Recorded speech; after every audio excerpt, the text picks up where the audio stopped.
소망, 은혜 안에 만족하는 것이라는 제목을 가지고 함께 은혜의 말씀을 나누려고 합니다. 우리 이제 고린도후서 3장 말씀을 함께 나누는데요.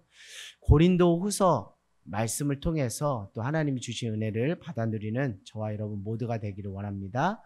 특별히 여러분, 이 사도 바울은 이 복음 사역을 함에 있어서, 특별히 이 고린도 교회 사역을 감당함에 있어서 특별히 두 가지의 그 문제 가운데 늘 직면하고 있어요. 첫 번째 문제는 무엇이냐면 당신이 사도가 맞냐라는 거예요. 사도의 그 사도권을 부정하고 또 험담하고 하는 주변의 사람들이 많이 있었습니다. 두 번째는 무엇이냐면 거짓 교사의 가르침과 대적하는 그런 일들이 있었습니다. 거짓 교사들의 가르침이라는 건 다른 것이 아니라 오직 예수 그리스도를 믿는 믿음 안에서 하나님의 은혜로 구원받는다는 그 기독교의 핵심 진리 안에 충분하게 그 복음이 설명하고 있는데, 그 거짓 교사들, 특별히 율법 교사들은 그렇지 않다. 예수 그리스도를 믿는 믿음뿐만 아니라 무엇도 행해야 된다. 율법도 지켜야 된다라고 해서 특별히 율법의 핵심이 되는 게 뭐예요? 할례를 행해야 된다라고 하면서 억지로 할례를 행하게 하는 그런 것들을 보게 됩니다. 이 두 가지의 그 문제 속에서 사도 바울은 그 주님의 몸된 교회, 특별히 고린도 교회를 바로 세우려고 했어요.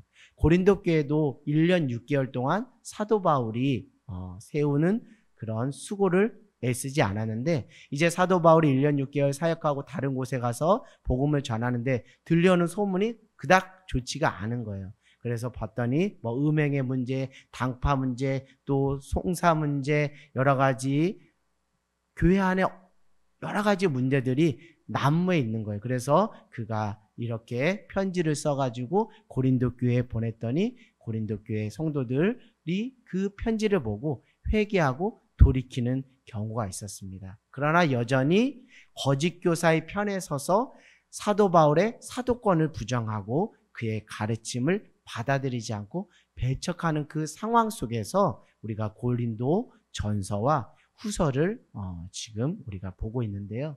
사랑하는 여러분, 누군가가 이제 저에게 이렇게 질문을 할 거예요. 이경학 목사, 당신이 목회자라는 것을 어떻게 증명할 수 있는지 추천서를 하나 떼오십시오 라고 누군가 저에게 말한다면, 제가 오늘 이 고린도 후서 3장의 표현을 빌리자면 저의 추천서는 바로 하늘땅교회 성도들입니다 라고 말한다는 거예요. 그 표현이 어디에 있냐면 고린도 후서 3장에 있는 것이죠. 1절에 이렇게 말하고 있어요. 우리가 다시 자천하기를 시작하겠느냐? 우리가 어찌 어떤 사람처럼 추천서를 너에게 붙이거나 혹은 너에게 받거나 할 필요가 있느냐 하는 것이죠. 여러분, 당시 율법교사, 특별히 사도 바울의 복음사역을 대적했던 거짓 교사들은 어디로부터 추천서를 받았냐면 예루살렘 교회로부터 추천서를 받아가지고 이렇게 고린도 교회에 와서 그 가르침을 하는데, 그 가르침이 오직 예수 그리스도를 믿는 믿음 안에서 하나님의 은혜로 구원받는다, 그 복음을 가르치면 되는데, 그것뿐만 아니라 율법도 행해야 된다, 할례도 지켜야 된다라는 그런 것을 이렇게 가르치면서, 또 플러스 알파 사도 바울 당신이 12제자에 속한 것도 아닌데 어떻게 당신이 사도냐라고 그 사도권을 부정하는 경우가 있었어요. 그러니까 당신 추천서 어디다 받은 거 있냐? 특별히 예루살렘 교회에서 추천서 받은 거 있냐?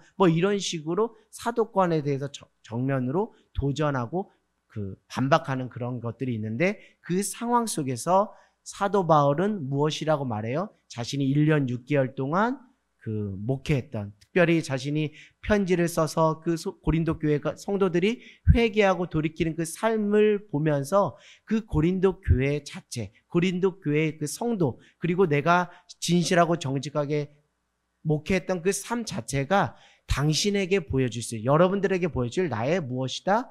추천서이다. 그것을 구체적으로 그리스도의 편지다, 이렇게 표현하고 있는 거예요.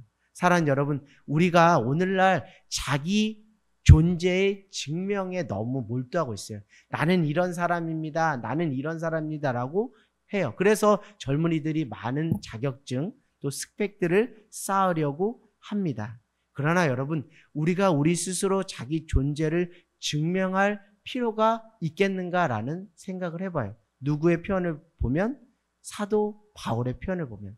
우리가 우리 스스로를 증명하고 다른 사람들에게 내가 이런 사람이야 라고 피하기 전에 내가 하나님 앞에서, 코람데우 하나님 앞에서 진실하고 정직하게, 성실하고 정직하게 살아간다면 굳이 하늘을 우러러 한 점 부끄러움이 없기 때문에 내가 다른 사람에게 나를 증명하는 데 있어서 에너지를 쓰고 그 증명하는 것에 내가 욕심 둘 필요가 없는 거예요. 이 내면의 그 심리는 무엇이냐면, 내가 나 스스로를 증명하려고 하는 것은 무엇이냐면 사람에게 인정받고자 하는 그 욕심들, 그런 것들이 많다는 거예요. 그것에 거짓 교사들이 그렇게 했다는 거예요. 그 사람의 인정 때문에 그 안에서 하나님 중심이 아니기 때문에 분파, 당파들도 생기면서 교회가 갈라지는 그런 문제가 있었습니다. 사랑하는 여러분, 여러분 사람에게 인정받으려고 하는 사람입니까? 아니면 하나님께 인정받으려고 하는 사람입니까? 여러분이 사람들 앞에, 또 여러분들이 하나님 앞에 보여줄 수 있는 여러분의 추천서는 무엇입니까? 사도 바울의 표현으로 보면, 거짓 교사들의 표현으로 보면 여러분들도 예루살렘에 가서 추천서를 떼어서 그 추천서로 사람에게 인정받고 하나님께 인정받는 것으로 그것을 다하려고 하십니까? 그럴 필요가 전혀 없다는 거예요. 우리가 하나님 앞에 진실하고 정직하게 목회하고 또 살아내고 하는 그 삶을 보면 그것이 하나님이 다 보고 계시기 때문에 그것이 무엇이라고요? 하나님께 드릴 수 있는, 또 사람에게 보여줄 수 있는 추천서가 될 수 있다라는 거예요. 사랑하는 여러분, 저는 저의 추천서는 따로 없습니다. 여러분이 저의 추천서입니다. 여러분들이 그리스도의 편지요 향기로서 여러분의 삶을 통해서 내가 그리스도의 종으로서, 목회자로서 살아가고 있다는 것을 여러분이 증거하고 있다는 것에 저는 감사하고 감사할 수밖에 없다는 것이죠. 사랑하는 여러분, 사람에게 인정받으려고 하기 전에 우리가 하나님께 인정받는 저와 여러분 모두가 되기를 원하고요. 특별히 감사하는 것은 우리 하늘땅교회 성도 한 분 한 분이 정말 여러분의 삶을 통해서 세상 사람들이 하나님 살아계시구나, 하나님은 역사하고 계시구나, 또 여러분 한 분 한 분을 통해서 그리스도의 성품, 또 그리스도의 냄새가 나는 그런 모습을 통해서 정말 하늘땅교회가 발로 가고 있구나, 하늘땅교회 목회자인 이경학 목사가 또 바로 목회하고 있다는 것을 여러분들이 반증해 주시고 또 증거해 주심에 정말 감사합니다. 그래서 여러분, 어떤 표현들이 있어요. 100사람 중에 한 사람만 성경을 읽고 나머지 99명은 한 명의 성경책을 읽은 그 사람의 삶을 통해서 무엇을 보게 된다고요? 성경을 보게 된다는 거예요. 결국 우리가 무엇이냐면, 많은 세상의 사람들은 우리의 삶을 통해서 하나님이 어떤 분이시고 성경의 메시지가 무엇이고 예수 그리스도가 어떤 분이시고 하나님의 사랑이 어떤 것인지를 알아간다는 거예요. 결국 우리의 삶이 진실하고 정직하게 살아갈 때 그것이 하나님 앞에 칭찬받고 인정받는 거예요.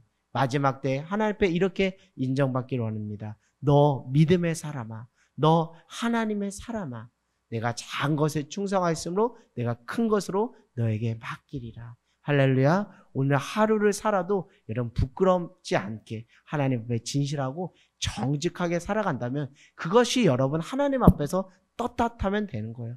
하나님 앞에서만 떳떳하면 되지 사람 앞에 굳이 떳떳하려고 에너지를 쓸 필요가 전혀 없다는 거예요. 오늘도 하나님 앞에 우리가 겸손하게 정직하고 진실하게 살아가는 저와 여러분 모두가 되기를 원합니다. 그래서 4절은 이렇게 표현하고 있어요. 우리가 그리스도로 말미암아 하나님을 향하여 이 같은 확신이 있으니, 분명한 확신이 있다는 것. 고린도 교회 그 성도 자체가 나의 확실한 무엇이다? 추천서이다 라고 하는 거예요. 3절에도 이렇게 표현하고 있어요. 너희는 우리로 말미암아 나타난 그리스도의 편지니 이는 먹으로 쓴 것이 아니요 오직 살아계신 하나님의 영으로 쓴 것이며 또한 돌판에 새긴 것이 아니고 오직 육의 마음판에 쓴 것이라. 너희는 우리의 편지라 우리 마음에 썼고 무사람이 알고 읽는 바라. 이렇게 표현하고 있어요. 얼마나 그 사도 바울의 그 믿음 안에, 확신 안에 고린도 교회 성도들을 향한, 그 고린도 교회 성도들이 복음으로 변화된 것에 대한 자부심과 뿌듯함, 확신이 있는지를 우리가 알 수가 있습니다. 우리 5절을 보면 우리가 무슨 일이든지 우리에게서 난 것 같이 스스로 만족할 것이 아니니 우리의 만족은 오직 하나님으로부터 나느니라. 아멘. 그것은 무엇이냐면 우리 스스로 만족하게 하고자 하는 자의 에너지는 어디에 쓰인다고요? 스스로 자기 존재를 증명하려고요. 나 이런 사람이야. 나 이런 추천서 받았어. 나 이런 스펙 있어. 나 이런 자격증 있어. 나 이런 사람이야 라고 하면서 그것에 만족하지만, 스스로 만족하려고 하고 스스로 띠띠우려고 하지만 우리의 만족은 어디에 있다고요? 오직 하나님으로부터 있다는 거예요.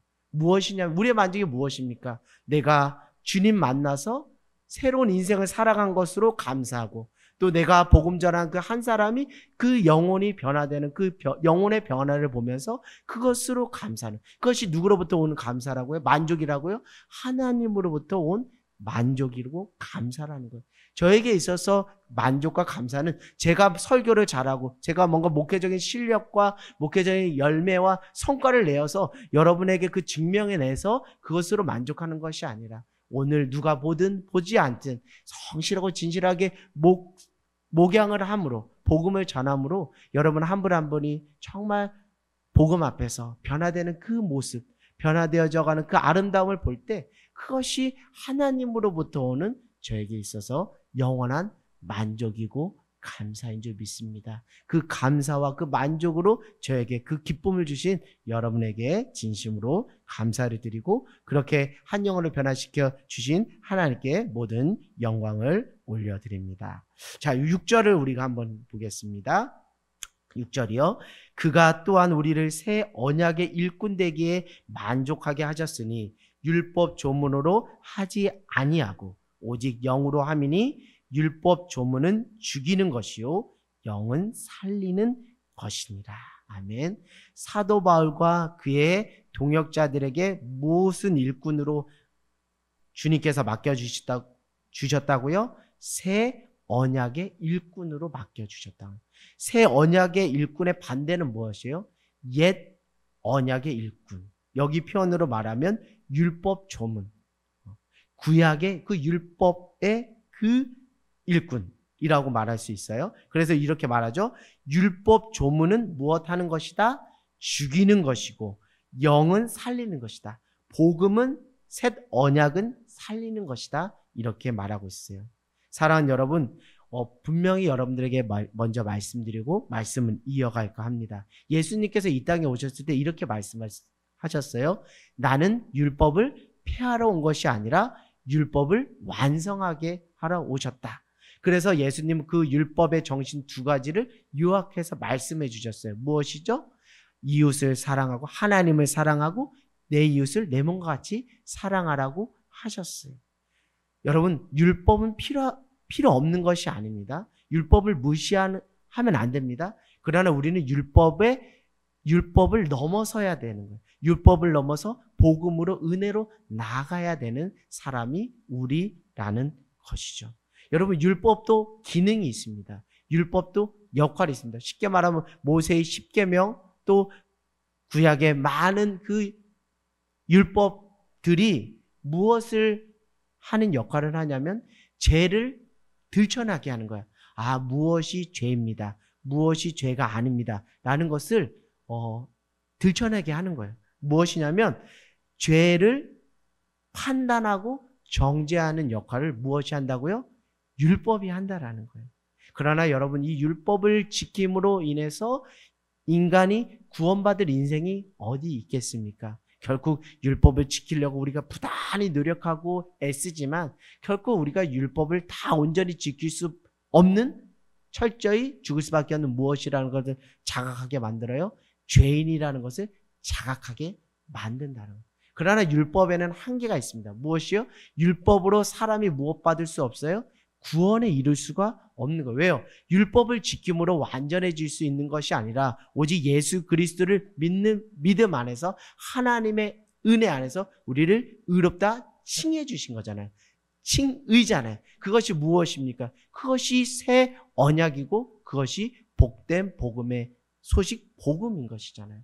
우리는 사도 바울을 본인은 율법의 일꾼이 아니라 무엇이라고요?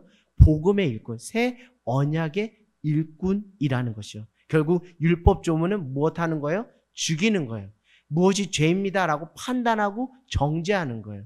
결국 사람이 율법으로 완전해질 수 없고 행위와 공로로 구원받을 수 없다는 것을 스스로 자각할 수 있는 역할까지가 율법이라는 거예요. 그러나 영으로 생명의 그 복음, 그 언약은 우리로 하여금 무엇하는 거라고요? 살리는 것이죠. 결국 복된 인생이라는 것은 무엇이냐면 하나님으로부터 우리가 사명을 받고 복된 삶을 살아간다는 것은 죽이는 데 에너지를 쓰는 것이 아니라 무엇이요? 살리는 데 에너지를 쓰는 거예요. 근데 그 살리는 것은 우리에게서 어떤 것이 나타나는 것이 아니라 새 언약, 그 복음, 굿뉴스를 붙잡고 그 복음을 전할 때 그 죽었던 영혼이 살아나는 놀라운 역사를 하나님께서 허락해 주신다는 거예요. 사랑하는 여러분, 여러분은 새 언약의 일꾼이십니까? 옛 언약의 일꾼이십니까? 다시 말씀드리면 여러분은 사람을 살리는 자입니까? 사람을 판단하고 정죄하여 죽이게 하는 사람입니까? 오늘 분명히 우리의 정체성을 사도 바울이 말하고 있어요. 우리는 새 언약의 일꾼으로, 복음으로, 굿뉴스로 그 하나님의 은혜를 세상 가운데 전함으로 사람을 뭐하는 사람이라고요? 살리는 사람. 근데 자꾸 거짓 교사들이 고린도 교회에 들어와서 하나님의 은혜로 구원받는 것인데, 의롭다 칭해 주시는 하나님의 은혜로 구원받는 건데, 예수 그리스도를 믿는 믿음 안에서 하나님의 은혜로 구원받는 건데 자꾸 무엇을 지키는 것까지 같이 하라고요? 율법을 지키는 것. 그래서 특별히 할례를 행하는 것까지. 자꾸 거짓된 복음으로 결국 그들의 수고와 애씀은 무엇이라고요? 사람을 살리는 것이 아니라 판단하고 정죄해서 사람을 죽이는 것이라고요. 사랑하는 여러분, 우리가 살아갈 때 의미 있는 인생과 삶이라는 것은 다른 데 있지 않아요. 살리는 데 있습니다. 한 영혼을 주께로 인도하고 살리는 데 있어요. 예수 그리스도의 오심의 목적 분명히 본인이 말씀을, 나는 양으로 생명을 얻게 하고 더 풍성하게 하기를. 그 예수님을 따라 우리도 누군가를 살리는데 에너지를 쓰는 저와 여러분 모두가 되기를 주님의 이름으로 간절히 소망합니다. 새 언약의 일꾼으로 쓰임받는 복된 여러분 한 분 한 분 되기를 원합니다. 우리 7절을 보니까 돌에 써서 새긴 죽게 하는 율법의 조문의 직분도 영광이 있어 이스라엘 자손들은 모세의 얼굴에 없어질 영광 때문에도 그 얼굴을 주목하지 못하였거늘. 또 13절을 한번 읽어보겠습니다. 13절에 시작. 우리는 모세가 이스라엘 자손들에게 장차 없어질 것에 결국을 주목하지 못하게 하려고 수건을 그 얼굴에 쓴 것 같이 아니하노라. 아멘. 시내산에서 모세가 십계명을 받을 때 그 얼굴에 무엇이 났어요? 광채가 났잖아요. 그래서 그 광채를 모세가 무엇으로 가렸어요? 수건으로 가렸는데 그 광채라는 것이, 그 영광이라는 것을 고린도 후서 3장 사도 바울은 이렇게 말하고 있어요. 자, 그것은 무엇이냐면 7절에도 그 모세의 얼굴에 없어질 영광, 그 모세의 얼굴에 없어질 영광. 그러니까 율법으로 말미암아 임하는 그 영광은 영원하지 않다라는 것을 말하고 있는 거예요. 13절에도 결국 주목하지 못하게 하려고 우리는 모세가 이스라엘 자손들에게 장차 없어질 것의 결국을 주목하지 못하게 하려고 수건을 그 얼굴에 쓴 것 같이 아니하노라. 무엇이냐면 율법으로 인한 그 영광, 그 모세라는 그 한 인물이 시내산에서 십계명을 받을 때 그가 하나님의 영광을 대리하는, 하나님의 영광을 비추는 도구로서 쓰임 받은 것이지 그 영광이 영원하지 못하다는 거예요. 그것은 무엇을 말씀드리냐면, 쉽게 말씀드리면 율법으로 인한 영광은 오래가지 못한다는 것. 결코 그것은 무엇이라고 해서 방금 전에도 말씀드렸듯이 사람을 판단하고 정죄해서 무엇이 죄고 또 그것으로 인해서 인간이 율법으로 완전해질 수 없다는 것을 깨닫게 하는 그 역할까지이지 결국 인간을 구원으로 인도할 수 없다라는 것이. 결국 우리는 무엇의 영광 속에 참여하며 살아야 된다고요? 새 언약, 그 복음의 그 영광에 참여하며 살아야 되는데 우리 안에 그 당시 사람들, 그 율법 교사와 거짓 교사들 안에 무엇이 가려져 있다고요? 수건이 가려져 있다라는 것이죠. 자, 그것을 무엇이라고 표현하고 있냐면 14절에 말하고 있어요. 그러나 그들의 마음이 완고하여 오늘까지도 구약을 읽을 때 그 수건이 뭐하지 않았다고요? 벗겨지지 아니하고 있으니 그 수건은 그리스도 안에서 없어질 것이다. 무엇입니까? 율법은 누가 오시면, 복음이신 예수 그리스도가 오면 없어질 거예요. 그 기능을 다 하는 것인데 율법 교사와 거짓 교사들은 정작 그들이 구약에서 기다리던 메시아 구원자 예수님이 오셨는데 무엇에 가려서? 그 율법이라는 그 수건에 가려서 그 구원자이신 예수님을 뭐 한 거예요? 배척한 거예요. 안타까운 것이죠. 그래서 그 거짓 교사들이 또 사도 바울의 그 복음 사역을 가로막고 방해하는 것입니다. 그러나 그 수건은, 그 율법의 그 수건은 그리스도 안에서 없어질 것이다. 15절, 오늘까지 모세 글을 읽을 때 그 수건이 그 마음을 덮었도다. 그건 무엇이에요? 복음을 들으려고 하는데 그 복음을 듣는 데 있어서 방해 요소로서 무엇이 작용한다고요? 수건이 작용한다. 그 수건은 무엇이라고요?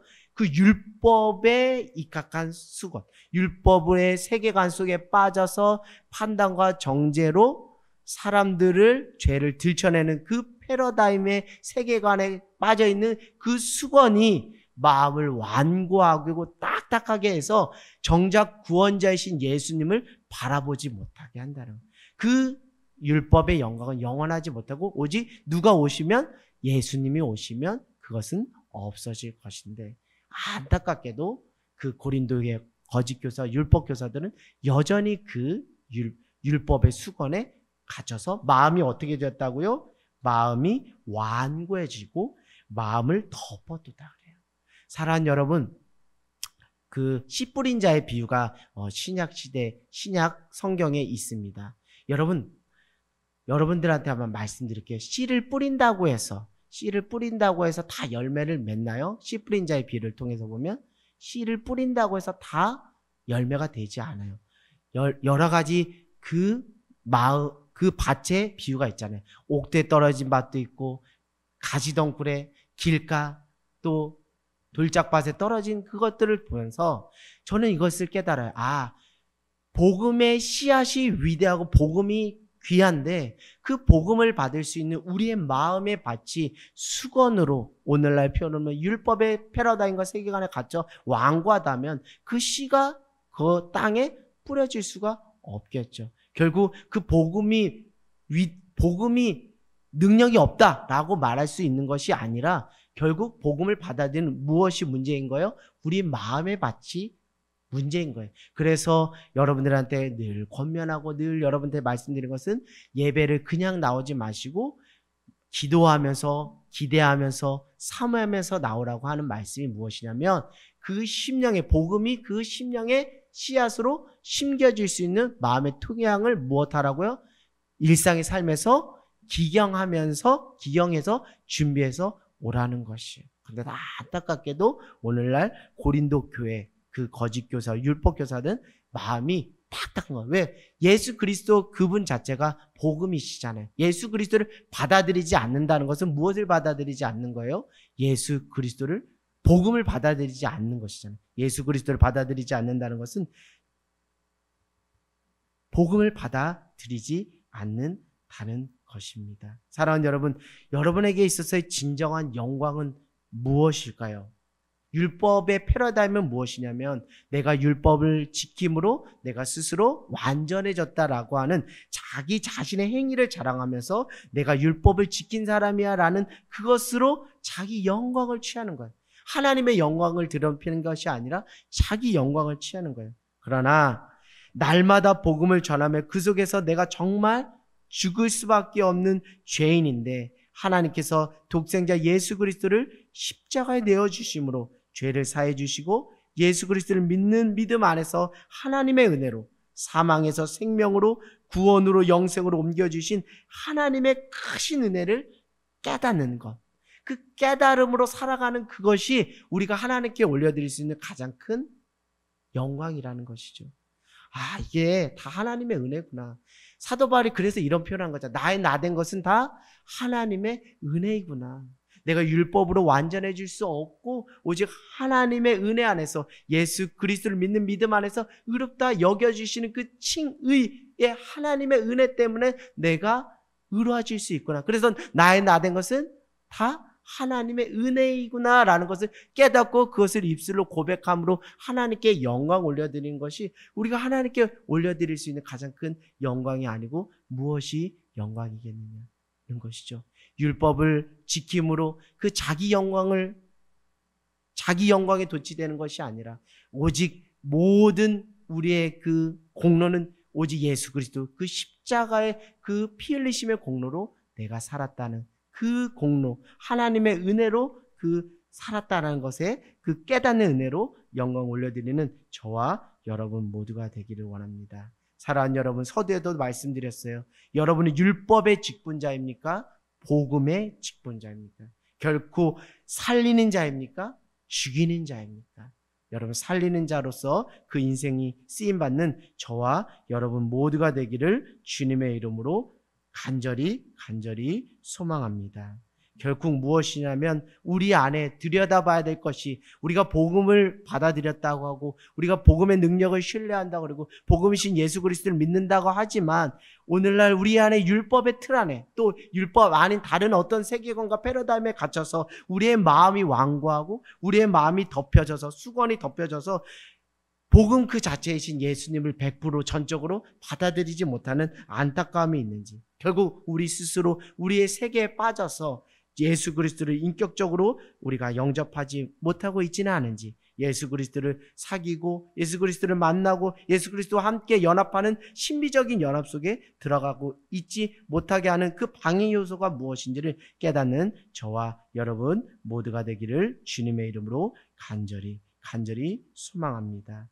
결국 여러분이 예수 그리스도를 믿는데 그 복음을 누리는데 여러분들이 그 예수 그리스도를 믿고 복음을 누림으로 그 영혼이 살아나고 그 살아나는 그 가운데서 여러분의 그 마음이 또 그 심령이 새로워짐으로 그 안에서 생명이 생명되게 꿈틀대는 것처럼 그 귀하고 값진 그 감사한 은혜가 또 어디에 있냐는 것을 여러분들에게 말씀드립니다. 여러분 16절로 한번 가보겠습니다. 16절이요. 그러나 언제든지 주께로 돌아가면 그 수건이 벗겨지리라. 아멘. 여러분 예수님께로 달려가시면 돼요. 예수님을 믿기만 하면 우리 이전의 모든 수건들이 다 어떻게 된다고요? 벗어져요. 그래서 누구든지 그리스도 예수 안에 있으면 변하여 새로운 피조물이 된다는 거예요. 이전 것은 지나갔으니 다 보라 새 것이 되었더라. 우리가 그동안 살아왔던 우리의 인생과 그 경험과 그 지식 속에서 완고하게 딱딱하게 굳어진 그 세계관조차도 복음을 만나면 한순간 그 복음이 그 우리의 그 완악한 마음조차도 하나님의 은혜 안에서 성령의 강권적인 역사심 속에서 그것을 깨트리고 그 수건을 제거함으로 무엇을 우리에게 줄 수 있다고요? 17절. 주는 영이시니 주의 영이 계신 곳에는 자유가 있다는 거예요. 그러니까 여러분 정말 신앙생활하면서 이 경험을 하시라는 거예요. 복음이신 예수님을 만남으로 복음을 경험함으로 복음 안에서 발견된 하나님의 은혜를 경험함으로 세상이 줄 수 없는 그 자유를 만끽하는 것이 그리스도인이 누릴 수 있는 가장 큰 특권이 아니겠는가라는 생각을 해보게 돼요. 그러나 이 자유는 여러분 오해하지 마십시오. 결코 무엇으로 가지는 못하게 한다고요? 방종으로 가지 못하고 사랑으로 종로를 타도록 한다는 거예요. 결국 저는 이 말씀을 보면서 기독교 신앙에서 정말 우리가 추구해야 될 것이 복음 안에서 진리 안에서의 참 자유함과 한 축으로는 무엇이라고요? 겸손함. 자유와 겸손, 자유와 순종. 이것은 다른 것이 아니라는 거예요.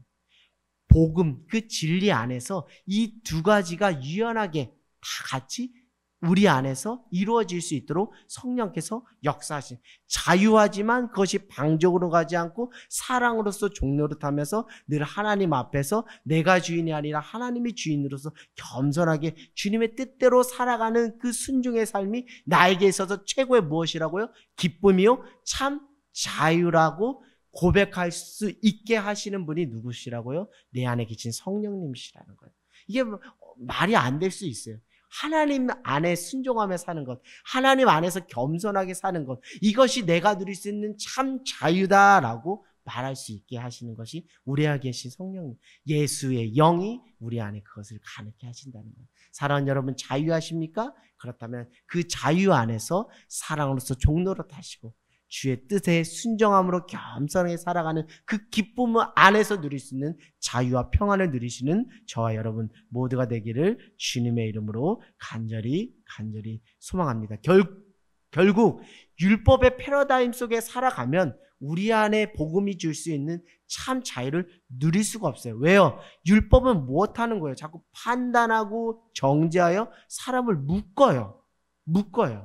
너 이래서 잘못했어. 너 이래서 잘못했어. 하고 사람을 묶지만 복음은 철저하게 죽을 수밖에 없는 죄인이 누구를 믿음으로? 예수 그리스도를 믿음으로 하나님의 은혜 안에서 의롭다 칭해 주시는 그 복된 복음의 소식은 우리를 생명으로 진리 안에서 자유를 누리게 해 주신다는 거예요. 우리가 어디 안에 있을 때? 성령 안에 있을 때. 이것이 우리가 누릴 수 있는 복음의 영광이라는 거예요. 이것이 율법이 줄 수 없다라는 거예요. 율법의 그 영광은 일시적이라는 거예요. 복음이 줄 수 있는 영광은 그래서 영원하다라는 것이죠. 하나님으로부터 오는 가장 큰 만족이자 오늘을 살게 하는 가장 큰 소망이 바로 여기에 있다라는 것이죠. 결국 성령으로 거듭났다는 것은 율법의 세계관과 그 한계, 그 틀 안에서 마음을 덮고 있던 수건을 벗어던지고 복음 안에서, 예수 안에서 더 크신 하나님의 영광과 은혜와 자유를 누리는 자의 삶이 성령으로 거듭난 자의 삶이라는 거예요. 사랑하는 여러분, 이렇게 여러분들이 살아가는 인생 되기를 주님의 이름으로 간절히 소망합니다. 결코 율법을 지킴으로 구원받을 수 있다라는 자기 착각과 자기 공로 속에 자기 스스로 구원할 수 있다라는 교만과 착각, 이것이 유대인으로 하여금 예수님을 무엇하게 한 거예요? 거부하게 만들고 자신 안에 영 안에 눈을 가리는 수건으로서의 역할을 하게 된 거예요. 사랑하는 여러분, 우리 안에 그 예수 그리스도를 온전히 믿음으로 예수 그리스도 안에 신비적인 연합과 예수 그리스도로 말미암아 그 복음 안에서 상인과 누임으로 나가지 못하게 하는 우리 안에 있는 그 수건은 무엇입니까? 그런데 그 수건의 핵심은 무엇이라고요? 자기 공로로, 자기 율법을 지킴으로 인간은 자기 스스로를 뭐 할 수 있다? 구원할 수 있다는 자기 착각과 오만이 우리가 최대로 우리가 제거해야 될 그 수건의 무엇이라고요? 본질이라는 거예요. 저라고 그것이 없을까요? 저도 있는 거예요. 어느 정도 하다 보면 또 제가 이 어떤 것을 통해서 행위나 또 역할을 통해서 뭔가 또 실적이 쌓이고 뭔가 그 열매가 보이면 또 우쭐대잖아요. 내가 한 것처럼. 하나님이 하신 것인데 내가 한 것처럼. 그럼 그게 일순간 무엇으로 작용한다고요? 수건으로 작용해서 복음으로 받아들이지 못하는 방해 요소가 된다는 거예요. 마음의 그 완고함과 마음의 수건으로 덮여지게 된다.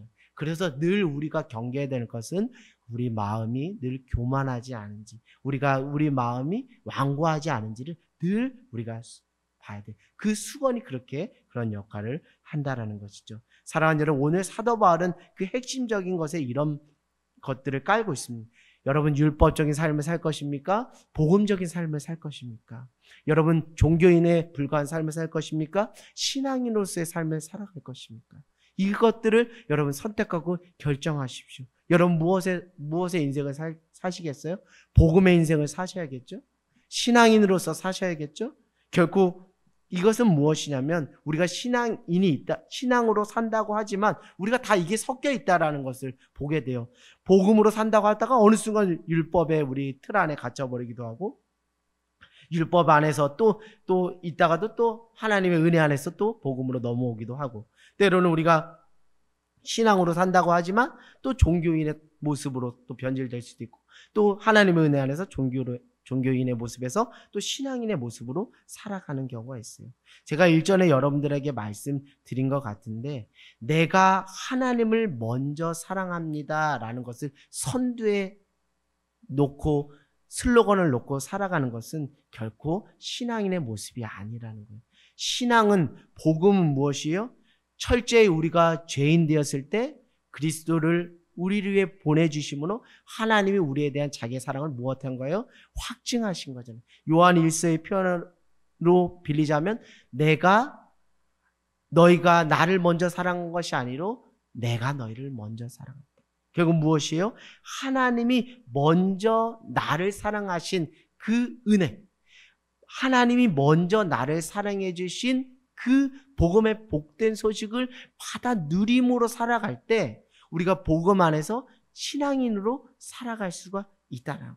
그러니까 자꾸 이것을 놓쳐버리고 주객이 전도되는 경우가 있어요. 사랑하는 여러분, 내가 하나님을 먼저 사랑한 것이 아니라 하나님이 우리를 먼저 사랑하심으로 그 은혜에 보답하는 차원으로 우리가 하나님의 은혜 빚진 자로 살아가는 것이 순서예요.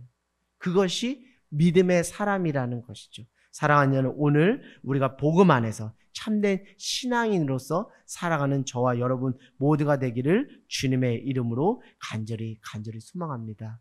여러분, 오늘날 정말 우리 사사기를 요즘에 최근에 보지만 사사기의 그 안타까움이 무엇이죠? 스스로 자기 소견에 오른 대로 자기가 스스로 띠뛰며 살아가는 것이잖아요.